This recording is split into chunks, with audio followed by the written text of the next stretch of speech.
Yes, welcome back to the SuperCoach Punters pod for 2026. I'm here with my esteemed co-host Punky. How are you, mate?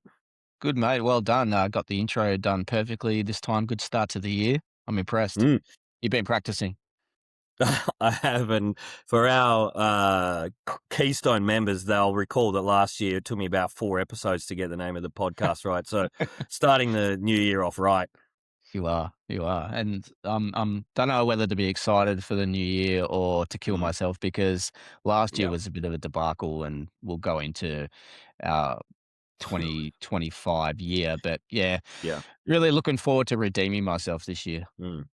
Well, that's what the new year's all about.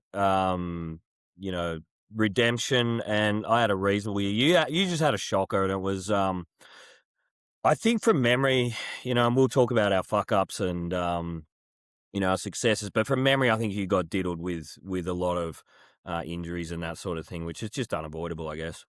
Yeah, diddled with injuries and diddled with stupid decisions. And look, I won't just go off with them now. We'll wait. No. But yeah, I think I could blame injuries and some things that were unfortunate on my season, but really it just comes down to poor decisions at the end of the day, and probably just going through too many trades too early, and really just at the end of the season, really trying to crawl my way back. And if you're in that position, you're screwed.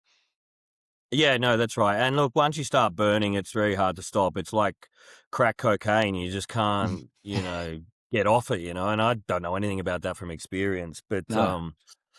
it's a hell of a drug, and so is trading. And I think we all of us, I think every single person is guilty of like looking at that 40 trades available and going, I should be right. I've got plenty left. And you're in the 30s, and then you're in the 20s, and then you start getting a bit nervy because you're not even halfway through the season and you're in the teens.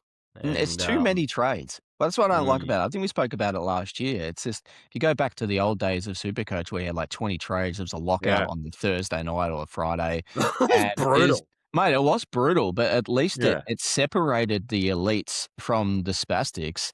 Yeah. And, we're in leagues now where even the spastics down the bottom can Yeah. fluke their way to a finals position. I hate that. No, that's right. I do think that with this podcast and this year's rule changes and the amount of deep diving we've done, I think that we can separate ourselves and our listeners from the spastics. And that's what particularly preseason is about. It's about setting yourself up to make sure that we don't make these stupid errors that we make every year. This is the year we're not going to do it. Yeah, and we Not renovated the lab as well over the break, and we've upgraded the facilities. We're going to be in there a lot. Our dry cleaning bill is going to be through the roof. We're going to be going through white lab coats constantly. So Yeah. no, we're all in this year, and hopefully our preparations, can pay off for us. I think so. And I also do think, just touching on that punting side of things, our analytics and the way that we're going to be looking at the new rules and this upcoming season, I think we're going to be able to get the jump on Sportsbet, and we'll be the first blokes to ever outthink a betting company. That's right. Not only get the jump on Sportsbet, but the jump on the little man. The fucking little man. That's what I'm looking forward to. Cool, mate. He's a cunt. He's been all over our ass with NBA and NFL betting in the off season, just quietly. So everyone I don't even want to talk about that. No, we have been getting raped, to put it nicely. To say that the last couple of weeks has been deflating probably doesn't even touch the surface of where we're at with our punting. And I'll put my hand up and say I don't know what I'm doing. It's US sports, and despite the fact I live here, I don't know what I'm doing. And you just got to admit that. And I said to you last week, I could bring back AFL. Can't wait. Yeah. Well, we're in year 2 of our, investors centipede, hitting sort of I don't know how to put it, but we did say that if you do invest in our centipede, you've got 4 years to make your money. So we're in year 2 of that now. So even if we don't hit this year or next year, you will hit in our 4th year. There's nothing question. We'll hit. And don't not put it on, because that day you don't put it on is the day we hit. And then you might have to wait another 4 years and you're in trouble. We did go through that last year. I had that secret. I didn't even know what I was doing. I can't remember. I put it like a. Your rogue I think multi. I put. Yeah, I went rogue and I had a bit of a win, but it was exciting, but also deflating for yourself. But there'll be none of that this year. And just before we get into the serious stuff, I just want to give a shout out to the Delray Beach Pig Barbecue Hut, our major sponsor. And there was also, who else were our sponsors? Can we dig that up? There were so many. There was something about wooden dicks or Yeah, we something. had the wood dick hut. We had a lot of sticks. The bundle of sticks. The The bundle of prize that sticks. we got for what's his name, Rankin. What else did we Yeah. have? We had quite a lot. We had the mouthwash, the Ron Oh, Jeremy there was also mouthwash. Ravi's curry, Delray Curry Hut Yeah, too. so how could we forget that Mm. one?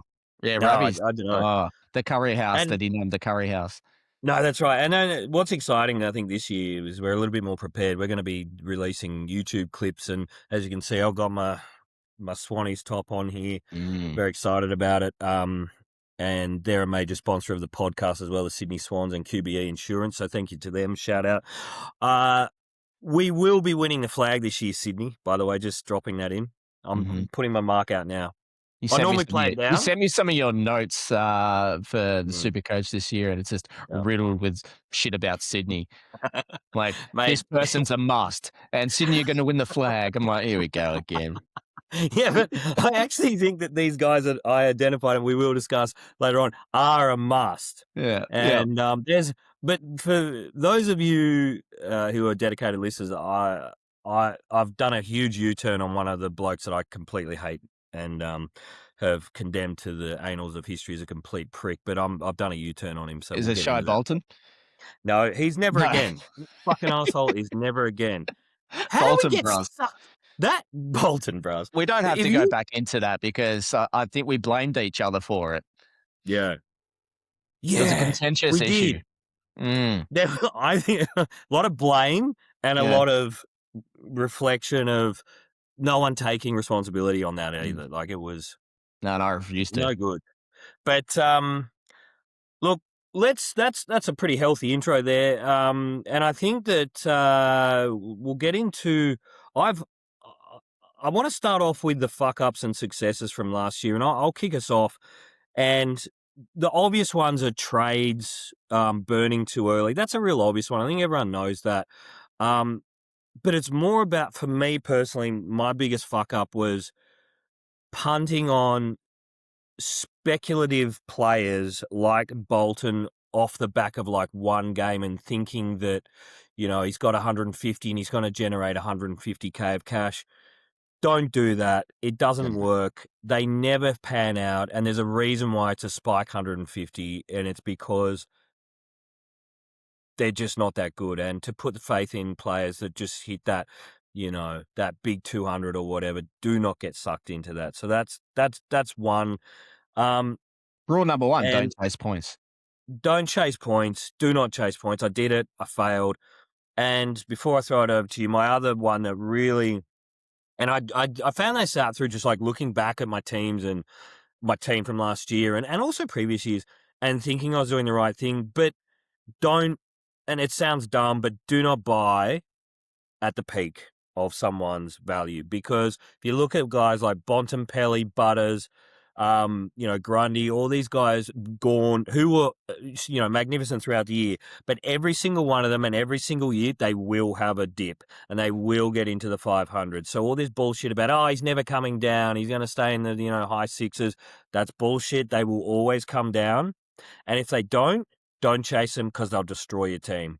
And I did that with Bont. I bought him at his peak at 7-something, thinking I was being all smug, but it cost me 3 trades.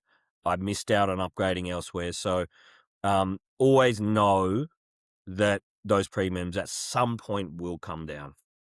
Here's the thing. I like that reasoning, and it's easy to say now, but when you're in the trenches of SuperCoach and your opponent has Bontempelli playing against North Melbourne and he's worth 690,000, then it's the difference between a win or a loss. That's a massive factor. I'm looking at Bont from last year. His bottom out was 568. And like you said, I think he ended the season at 693. Yeah. And right before that fucking 568, Mm. like, he got a 177, but Yeah. he bookended that with a 66 and a 63. That was Mhm. the worst part of his season. Apart from that, he dominated. So that's the Yeah. tricky part, like I said.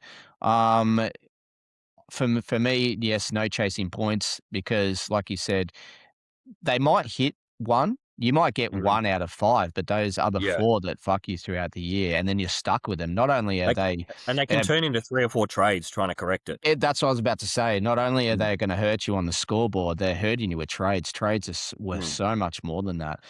Yeah. It is easy to say now. We're Yeah. we're talking speculatively, like Yeah. it's got things change, and you might make trades to win a game, which is Yeah. okay. You can do that, but look, Mm. looking at my season last year about what I did wrong, I did chase some certain players and Mm. even players that I was against from the very start, and Yeah. I still bought them in, and I'm talking about, like, Callum Mills, I'm Mhm. talking Shea Bolton, those Yeah. type of players I never wanna touch again, and I've said it Yeah. before, and I hope, do it once, shame on you. Yeah. Twice, shame on me type of deal, you know what I mean? So, look, Yeah, yeah.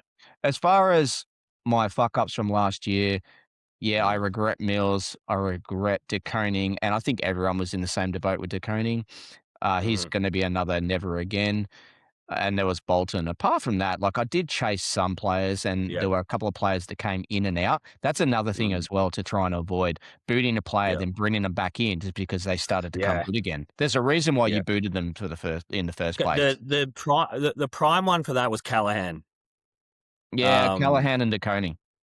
and yeah, both of them, and, like, I didn't start with DeConey, but I bought him in thinking I was being a fucking smartass, thinking I was Mm, getting ahead of the curve, and he just burnt me.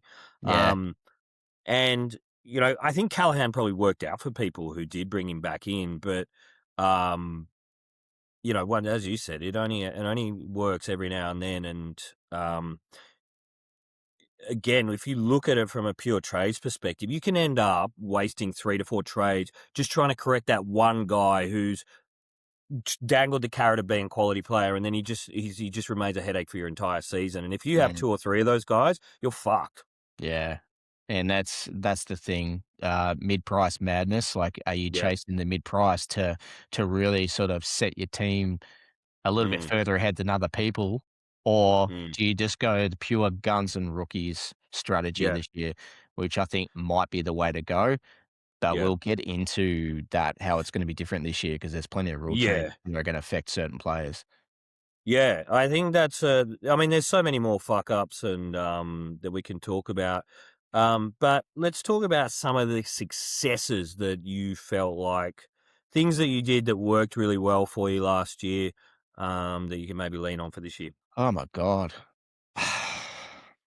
I don't know if I had too many successes, like, Yeah. actually looking at my team now, and I look at the successful players, and they're just Yeah. players that we're really just cookie cutter players. Everyone would have Mm, had them. Like, yeah. Wangani Malera was one that I got early. I probably got Yeah. him before he really took off, and I was happy with Mhm. him. Mhm. Another one, McCluggage. I thought he Yes. was really important. A lot of people were on Neil. I thought McCluggage, even though he started to cop a bit of a tag, he averaged Mhm. 119 by the end of the season, and I thought he Yeah. was a really good one to get in on early. Mm. Butters was another one that, I Yeah. mean, he's a little bit cookie cutter now, but I jumped on him. Yeah. Uh, the other one, like Noah Anderson, he's very frustrating. Yeah. He and averaging 114, but he's been a staple in my team for the last 3, 4 Mm, years, mm. and I'll probably pick him again this year. I'm gonna talk So, about him later on in the pod, yeah. actually. Yep. Another success, I thought Sam Darcy in the forward line was Mm. a moderate success. I would say Mhm. moderate. He won me some games with some high Yeah. scoring when I needed it, but he also, like, he had with injury and he had a couple of really low scores, but he still averaged Yeah. 95, which was pretty decent in a forward, like, lineup last year that really struggled. Forwards Yeah. last year were Yeah. putrid. There was no one you could really rely on except for Smith, Eh, which I know yeah. you hated and you didn't have for the majority Well, of the that year. that cost me big time, yeah. Yeah, and that's part of your, like, bias that you had against Mhm. him.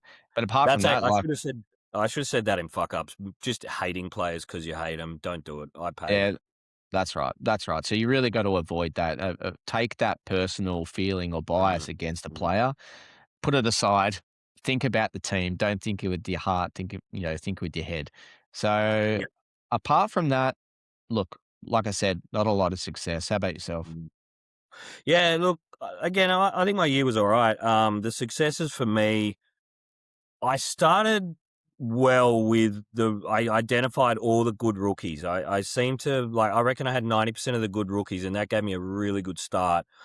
And I wasn't afraid to spend on those rookies, like, your 200,000 and, Mm, those high draft picks. It actually did pay dividends in the end. The only one that really fucked me, and I think fucked a lot of people, was that Finn O'Sullivan from North Melbourne, who just did nothing for the entire year. And in fact, he has a lower starting point this year than he did last year of mm. 175,000. So, Just on rookies, um, just going back to mine, the other mm, thing that's a bit of a fuck up for me is I held on to some rookies for too long. I mm. still had Camporelli in my team by the end of the season.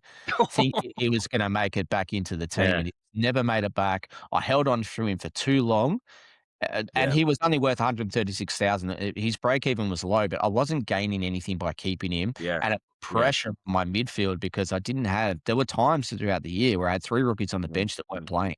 I had no mm. loophole, like, Brutal. opportunities for scoring, so, yeah, that hurt Mm. me as well. No, for sure. And that's the thing, is like knowing when to cut them and when to hold them. The old Mm. Kenny Rogers classic there. Yeah. I Uh, thought you were gonna I knew start there was singing. gonna I actually Yeah. was. And then I didn't, and I just thought, "Don't do that for all of us."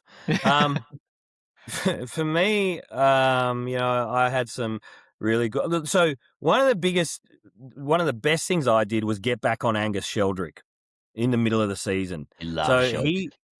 he sucked at start and was in and out and was a bit injured and whatever, but then, um there was some positional problems with the Swans. I think there was a few injuries and whatnot, and so the coach, Cox, came out and said, "Look, Sheldrick's gonna get time in the middle."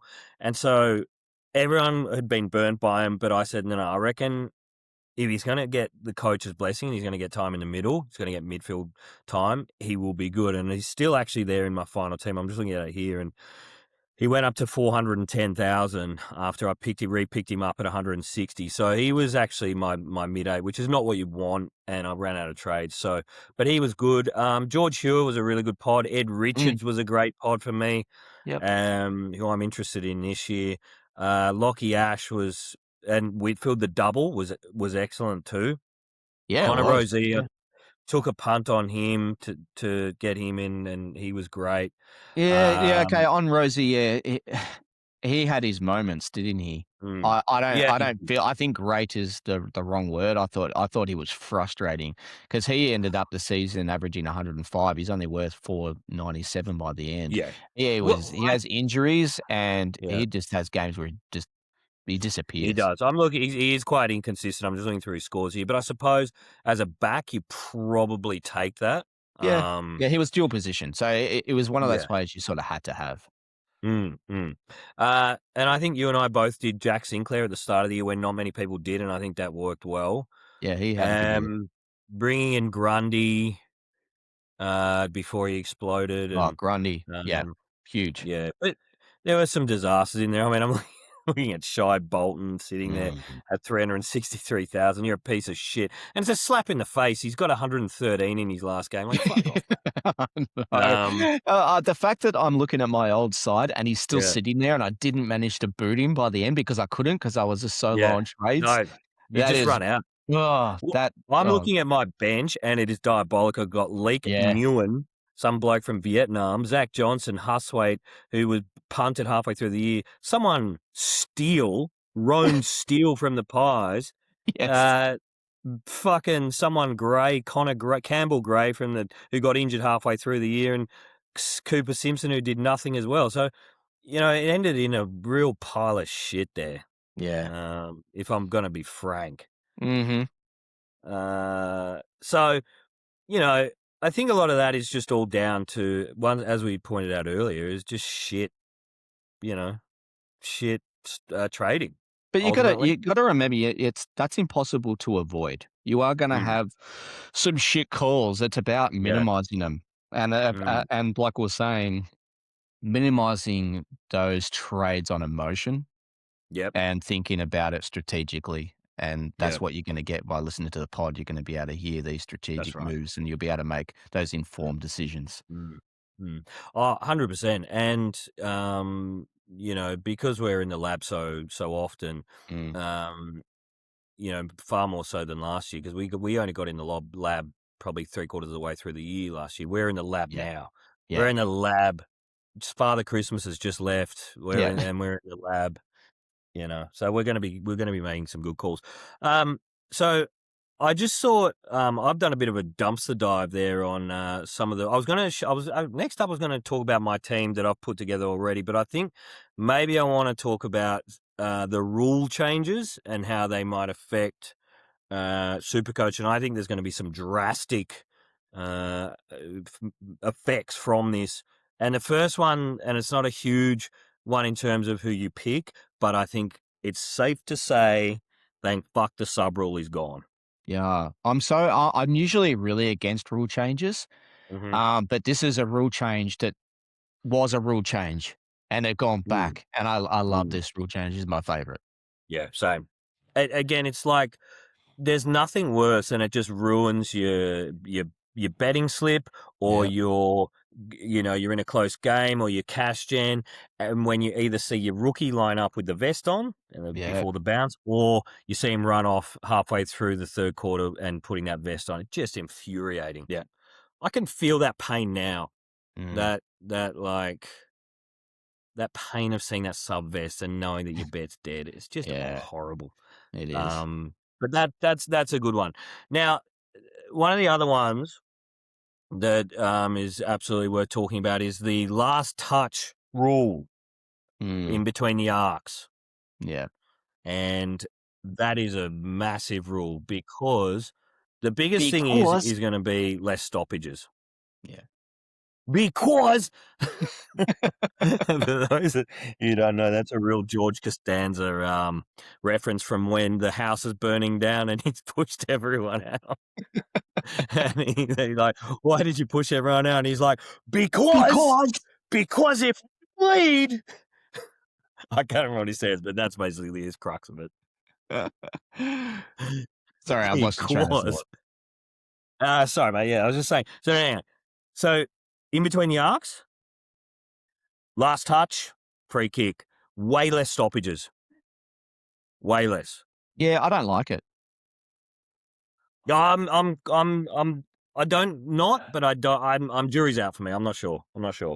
Yeah, I don't like I said, I don't like when they're messing around with the rules. That one in particular, I do not like. Mm.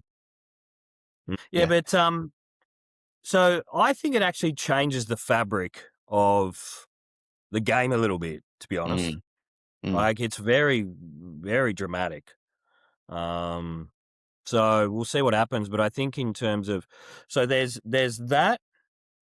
Then there's the ruck rule changes where you can't cross the center line at the center bounce.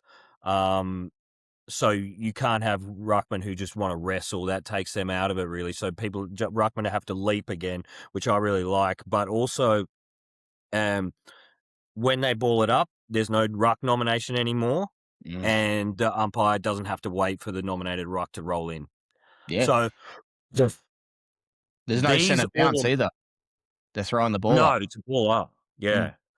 So these rules together have made me come up with two main takeaways from. Actually, there's a couple more than two. So first of all, ruckman, you're gonna have to make sure you have a high possession ruckman. Mhm. He has to be high possession. Ruckman are going to be getting a lot more, like your players like, I think Gorn and Grundy. I think Tim English comes back into it. I think Definitely. so I had a bit of a dive at his stats in 2023 prior to them bringing in these ruck rules. And he's obviously had a huge year. He was the number one ruck. I think he averaged 137 or something absurd like that. Mm. And then the ruck rules came in. And I don't think it's any coincidence that he had 2 years where he's probably about 105 or something like that. This goes back to now that sort of setup where, accumulators, ruckmen who get a lot of the ball and who are pure, like kind of high jumping, tap athletic ruckman. They're going to be the ones that are the one who benefit from this. We So might if see a you just huge fall from Cherry here from North Melbourne. possibly, so Yeah. because he's not a massive accumulator. He doesn't get huge numbers. Does He's get a enough. he's a contested ball beast, and he was really good at the contest, like that Yep. wrestle style ruckman, and if they're hmm taking that away from him, he's gonna be heavily affected. I completely agree. And I actually think I know that the Grundy gets a lot of that type of work as well. He knows he can't jump high anymore, so he just engages and then gets the ball once it hits the ground. So I'm a little bit worried about him too. Mhm, I think Max Gorn, provided that Father Time doesn't catch up to him, I still think mhm. he'll be the number one ruck. Yeah. But my tip is I honestly think that um, English is going to be back up there again Yeah, agree. because he's a great accumulator. He marks the ball, um, and so the flow-on effect from that as well is I think that outside players are going to have a far bigger impact than they previously had the last couple of years because there's there's less stoppages, there's less time for taggers to set up. There's going to be more zoning defense where people are just going to have to chip. So those athletic players who can get a heap of more ball and get a lot in space, they're going to become a lot more valuable. The Patrick Cripps, the Steels, these type of players, the Joey Kennedys of the world, Yeah. I think, are going to take a hit Yeah. personally. Yep. Um, because every time I say it, I just I can't stop now. But because I with the more open space and the less ruck contests, where are those big body players' value? Where, like, I think it greatly reduces. So I think Mhm. when you're picking your teams, having a look at, I'm not saying go like chuck out all contested players, but I think that there's definitely, I think Nick Dacos is going to be probably the number one player Yeah, this year it's because gonna that's his bread like and we butter. said with that free kick last touch, that's gonna take away so many of the stoppages, hmm the no wrestle, the ball's gonna clear that drop zone so Yep. much more.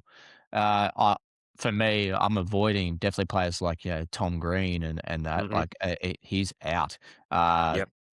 Oliver is out. Oliver's probably out anyway. Yep. But Yep. that type of breed, they're gone in my Mm. book. I think your Yep. Bonts, your Sam Walshes, your Ed Richards, Yep. huge. Those running players, Mhm. Goulden. I mean, I'm probably being Gordon G premature G with the names, but Gordon's yeah, these are the that guys. was the one player that you saw there that was like, A he's a must. must. Yeah. So, Yeah. that actually takes me out of there. I think Bailey Smith is a must Yeah. because he Yep. gets so much football out in the open, out in the loose, and no matter what you think about his disposal, the fact is that he racks 40 and gets a shitload of it. Now, his disposal is not good, but I do Mm. think he's gonna get so much of that football in space now, and no one gives a shit about him. So I get it that Holmes is a really good player, and I think he will be good again this year, but the Yep. defensive pressure is always gonna go to him, and I think Bailey Smith, for me, is a lock. And I always find that after someone's had a mid-forward designation, there's always hesitancy to pick them because you feel like you're not getting a bargain. Yeah, and these new rule changes might actually help with Geelong's ruck issues as well. Stanley might Mm, actually have an okay year, being that he's able to jump. He's very athletic. mm. Is he still playing? Maybe I'm not. sure he's I hope he's fucking not. I retired. fucking can't stand him. But even like Blitzar's Yeah. coming in. Yeah. Yeah, I think you might even see the reemergence of like teams just going with, just for first guy comes to mind, that Jack Silvani second ruck situation. Mm, Playing two rucks, I think, is really counterintuitive. I just think that if you've got a faster pace of game and you can't slow it down, playing two rucks would be a schmozzle. So I hope that it opens up forward lines too because of the faster pace. So I hope that the key forwards can get back involved. Um, and start having an impact, not just with just footy, but maybe Supercoach. yeah, hopefully. I mean, yeah, like I said before, the forward line's been an absolute debacle of probably the last few years. It's been really hard to find Yeah. that, particularly a pure forward as well. There hasn't been a Mm, pure forward that you'd want in your Supercoach team for years. mm. It's like your Josh No. Kennedys, Yeah. like it's Yeah. been so long. I'd love to see that come back in. Well, Charlie Curnow, I think, will have a good year. Oh, I wonder who I'd he plays really, for. you'll be okay. Curnow Gordon to Curnow is going to feed families. I'm telling you. I'm telling you. I think that's a huge pickup for the Swans as long as his body is Yeah. gonna be okay and he holds up. Yeah, he's gonna be Well, I big think for you. that's going to Yeah. be the thing, whether his body holds up. But yeah. So I think there's a few other rule changes that I can't off the top of my head. I had to look at them, but I just look. I think the overall take from that is I think that there's going to be a big emphasis on, I think, from a Supercoach perspective, looking at guys who are good athletes, those good outside ball users. They're going to come back in and maybe sort of be a bit wary of your more plodding type players who might sort of struggle a little bit there. And I sort of mentioned that, you can get maybe a head start with some possessions and stuff like that in early games, like, like margins and lines, like you might be able to get those those low possession getters. They might be able to, you know what I'm trying to say. I've completely lost the words. You know what I meant. Yeah, I know what you mean, Yeah. but with also less stoppages, that might restrict the amount of possessions even those Mm, high possession outside mids get, that mm, might still affect them. So it's yeah. gonna be interesting to see the way it plays out. We're really not gonna know until we see the first few games. No, that's right. I think the preseason games for in a long time will be actually worth watching just to see Mm, what happens. mm. Still Because there's if they're playing still preseason's still a trap. I always believe that. But yeah, 100%. but with the rule changes, that's where, yeah, we will get some sort of insight, which will be nice. Yeah, we will.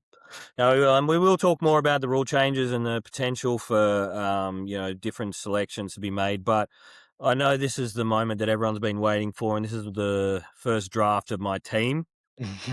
And so I'm going to announce that without further ado. Now, this is going to be a rolling team week by week. I'm going to be looking at that. Full disclosure, I have no idea about rookies apart from your obvious ones. So I'm not even going to really talk too much about that. I'm more going to talk about maybe I guess my foundational players that I think are going to be good. So I'm going to start from the back here and go with Wanganeen Millera.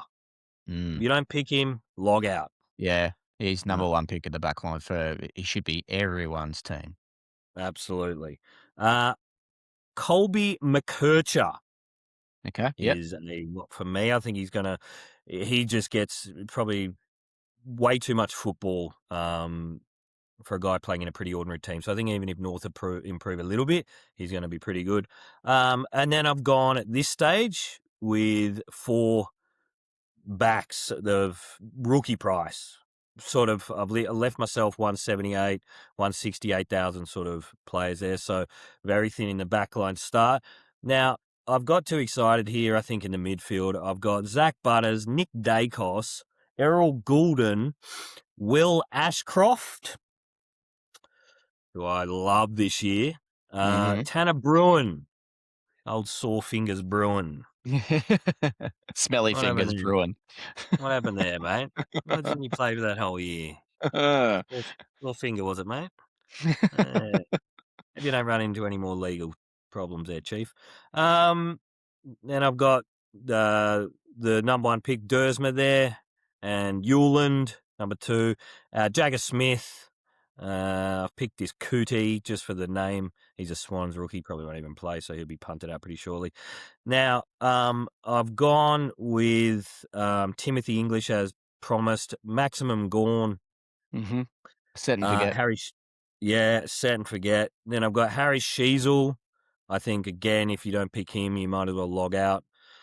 I've got Christian Petrarca at the Gold Cunts.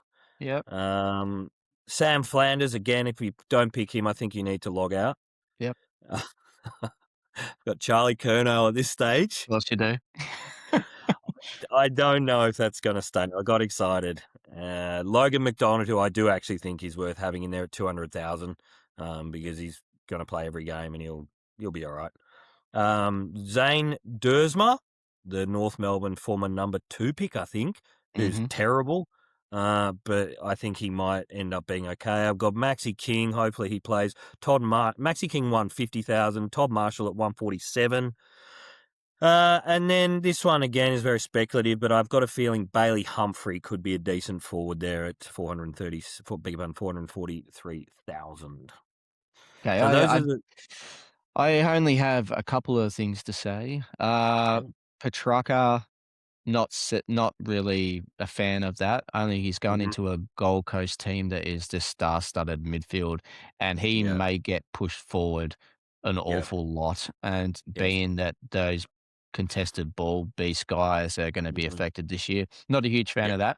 Not a fan Uh, of Logan McDonald, even though you said yeah, he's worth 200, he's going to play. But mate, that's just like bringing in a rookie and a rookie at 200,000 is gonna score more than him, and I just think he'll be really frustrating, and he'll get to, mhm. like, 250 max maybe, and you're bloody stuck with this guy you spent a lot of money on. I don't think he's gonna get any big number, especially for Kerno coming in, so I think that's a bit of a waste of money. You're about far better off getting a rookie I'll at 123. I'll just counter that by saying that he could potentially be playing down back as well as Okay. like as an interceptor. So that's being talked about. Okay, alright. So again, If that's a thing, I wouldn't be mm, starting with him. If mm, if Sydney show that that's what they're doing, mm, and, I'd wait a couple of games into the season, then potentially yeah, bring him in. I know you're yeah. burning a trade, but, like, you always need to make those corrective trades at the start of No, the that's season right. anyway. You gotta make correctives. Yeah. And I can already hear your voice 3, 4 rounds in, and you've got this guy, and then Dean Cox changes the script again, and you're cursing out Cox, "Oh, this guy doesn't know what the Yeah. fuck he's doing." Don't trust Cox. No, you mustn't. If you've heard this rumor about him going the back line, it's not gonna stay that way.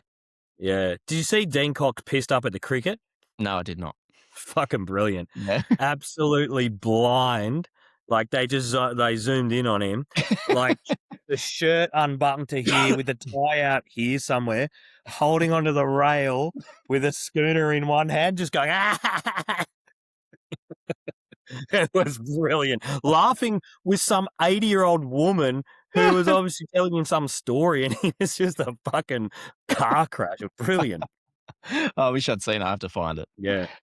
Um So yeah, that's what I've got now. I earlier in the show said Bailey Smith is a lock, and I still believe that he's not in my team. But Mhm, I did put this team together 2 days ago after I'd done my bigger one before I'd done my research. So there will be changes, but I just think there's so many brilliant midfielders to pick from this year. I think it's going to be just a like I'm looking through here. There's guys who I just absolutely love, like McCluggage. I love mm, Bailey Smith. I love Noah Anderson this year. yep, I love Andrew Brayshaw this year. I love yep, Finn Callahan, Ed Richards. These guys, I just don't think you can go wrong with any of them, to be quite no, honest. and that's the problem. You can't start with them all, so you've gotta try, I guess, go with your Yeah. favorites, and then yeah, like, I think guns and rookies is gonna be the way to go this year. That's gonna be my strategy going in. I haven't actually started my team this year yet. It's a little bit Mm, too early for me, but yes. I'm gonna be concentrating on that guns and rookie strategy definitely. Can I ask you? I just want to Mm, ask your opinion. I'm going to name some players, and I want you to tell me what you think about them for this year. Okay, the Bond. lock. I just Okay. think along with Ed Richards, and then you're talking about, Mhm. what's his name, English, potentially Mhm. dominating this year. I think Mm. both those players are a lock along with English. So I think it might be Mhm. Bulldogs, that's their style, that fast-paced Yeah, movement. You're they probably love gonna it. find a lot of teams this year are gonna have quite a few doggies in them, Yeah, including Bailey I've always Dale. been a big fan of doggies as fantasies players, particularly Beveridge there. But Yeah. um, Josh Dunkley. Yeah, he's been unbelievable, like, particularly last year, and he's playing alongside some of the, like, he's in the best midfield in the AFL clearly, Mhm. and he's never been one of those midfielders that gets a lot of attention, but his No. super coach is really that contested ball and tackling. Like, Mhm. he gets a lot of points from tackling, and I don't know how these new rule changes are really gonna affect that this year, so this year, I will be staying away from him. Okay. Um, this is a really interesting one in my opinion. Jordan Dawson. Yeah, I like Jordan Dawson. Yeah. I mean, Yeah. he's been copying a lot of tags, but he's got the size to be able to sort of get Mm. away from that, and he can play anywhere on the ground. Now I they think can stick Adelaide him back, City. he can kick goals, he Yeah. starts in the midfield. I think Mhm. Adelaide as well are gonna take their game to the next level this year. Mhm. Potentially could contend with the Yeah. Lions if they don't choke in finals again. But Yep. yeah, I think Jordan Dawson's a good player. I'm going to ask you another one here in the midfield. Will Day. Uh, he's a tricky one, only because he's body. He's Mm. you got to wrap him in bubble wrap. He just gets injured far too often. He's very frustrating. 482,000. Yeah, Mm. look, he's a risky one. A lot of people will put the Yeah. risk into him, but I just think, is it worth Yeah. it? Punting him, then bringing him back in, or holding him and then Yeah. being a detriment to your team, just sitting there No, that's on right. your bench. So, look, personally, I'd stay away from him. There's one guy that I really love, and I don't have him in my team at the moment, but I think he's almost soon to come in. And I did hear a stat from one of the other pods that I was listening to. Hayden Young, who's priced at 389,000, has the most SuperCoach points per minute of anyone in the world last year. Is that right? Mm. Okay, and So he had limited time last year, didn't he? He had some injuries. yeah, yeah, A lot a of the lot of Supercoach injuries. Yeah, a lot of the Supercoach points were like Brayshaw and Sarong. Sarong not Yeah, so much, it's particularly earlier on in the year, but yeah, he's Hayden he's Young, only yeah. played eight games, but I think at 389,000, you nearly have to just pick him, given that the guy can average and has averaged over 100 in the past. Yeah, for me, he's just Um, part of that mid-price madness that I wanna stay away from, though. yeah. I think, look, given his previous record, I think I kind of like it. You're not exactly picking a breakout, but you're kind of like relying on him to stay fit. If he can, he's a good pick. Mm, yeah, Um, okay. Now, last one in the midfield before I just want to move on here, um, and that is Harley Reid. Yeah, he would never even come up into my calculations. Okay, well, Yeah, that's I mean, fair enough. for number 1, he's part of probably the worst football team that's gonna hit the park this year. Yeah, yeah, Yes, not many players around him are gonna steal points mm, off him, but I just don't think he's there yet. I think he yeah. needs to be in a more successful team to really get those points up. Yeah, he might be I able to think, get you 100. I think he yeah, maxes out around about 100, and he's yeah, gonna give you a lot of yeah. 60s. I just think for Mm, that price, that mid-price, he's just not worth it. mm. He's not a I keeper. know. No, no, you're right. I ask you about one ruckman, then a couple in the back line there. Luke Jackson. I think he's a good pick. Yeah, Mhm. he's gonna, I guess, take advantage of the new rules as well. He's gonna be able to jump into plays. He's got that Yeah. athleticism, and also he's shown the ability to kick a lot of goals. Mm, So mm. I'm he's not. definitely in the contention. So if he's gonna be, is he a forward mid? No, he's just a Sorry, a ruckman, so you're forward gonna have ruck. to make He's that just a decision. ruckman. I look. I don't mind the Jackson English combo, the Gorn Jackson combo. To Hmm. be honest with you, I don't think he's going to let you down. I'm not worried about Sean Darcy either. I think he's going to No, find himself in a position where he's going to be sitting on the bench a lot, and it won't surprise me if he gets dropped.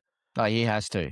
Like I think we Mm, mentioned it last year. He's only in the side, mm, and he's given this ridiculous contract. No, that's right. he's dead. And like remember there's a flex, so we're more than Yeah, likely gonna have 3 ruckmen in our team, and I yeah, think Gawn, Jackson, and English are probably the 3 most hmm popular ruckmen that are gonna yeah. be picked, and probably gonna be the 3 most successful by the end of the year. Yeah, I agree. Just want to quickly touch on the back line here. I tell you what, my team could completely reverse around. I actually am not against starting with both Lockie Whitfield and Lockie Ash. How do you think? What do you think about that? Yeah, if you've got the money to do it, because there's gonna Mm, you're gonna have Naz, who's probably gonna be one of the most hmm expensive. hmm I think you're really gonna be looking at Bailey Dale as well with, Yeah, that speed off the yeah, back yeah, line. yeah. I think Great I'm not call. sure if there's enough room for Whitfield and Ash. The other Yeah, thing for Whitfield and Ash last year was frustrating is they took it sort of seemed to take it in turns of who was gonna be mm. running the ball out of the goal square. They did a bit, didn't they? Yeah, You won if you had either one, you just found what your guy was disappearing for a lot of yeah, time. I mean, yeah, they're very good players, and I yeah. think Ash may get affected more than Whitfield. I think Mm, I'd be more inclined to pick Whitfield over Ash. yeah. Yeah. Look, I think you might be right. Again, I don't think you can go wrong. I mean, they were both top six defenders. It's just a lot of Mm, money straight off the bat to be forking out. yeah.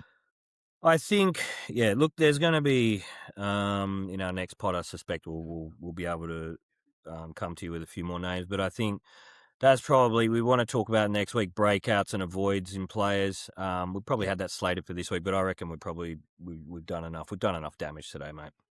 Yeah, I think so. Yeah, but superb to be back, and we'll roll around again next week, and hopefully we've got a new sponsor for all of us.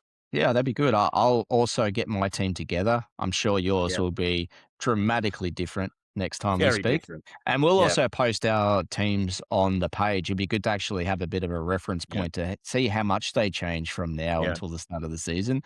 Uh, yeah. it's going to be a lot. I would But it'll, like other people to put their teams on the page as well because I yeah, want to do some critiquing. So if you absolutely. want us to critique your team, pop it up there on the Facebook page, SuperCoach Punters Pod, and of course, ring the bell, subscribe. We're Yep, on Spotify, yep, Apple, yep.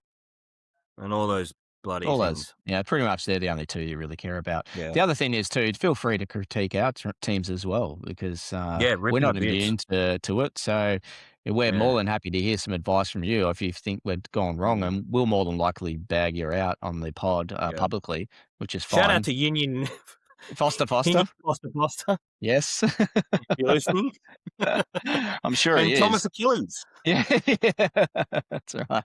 those of you who are familiar with our work, we have some very unique listeners, and we're giving a shout out to a couple of them now. But yeah, beautiful, mate. Well, look, good to be back on the pod with you, and trying to give your got a true crime pod that you doing with one of your mates. Give that a shout out as well.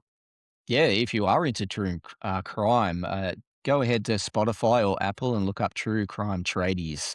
We actually Mm, review true crime documentaries, so it's a bit good. different. We're not just going into just true crime cases and then just talking shit. We're actually going through the Yeah, documentaries and giving people a hard time, whether that be the victim or the offender. So, yeah, a few laughs there, and yeah, give it a listen if you're into it. yeah. Give it a hit. Mm. All right, mate. Sounds good. We'll be back next week at some point. All right, mate. Catch you then. Good on you, mate.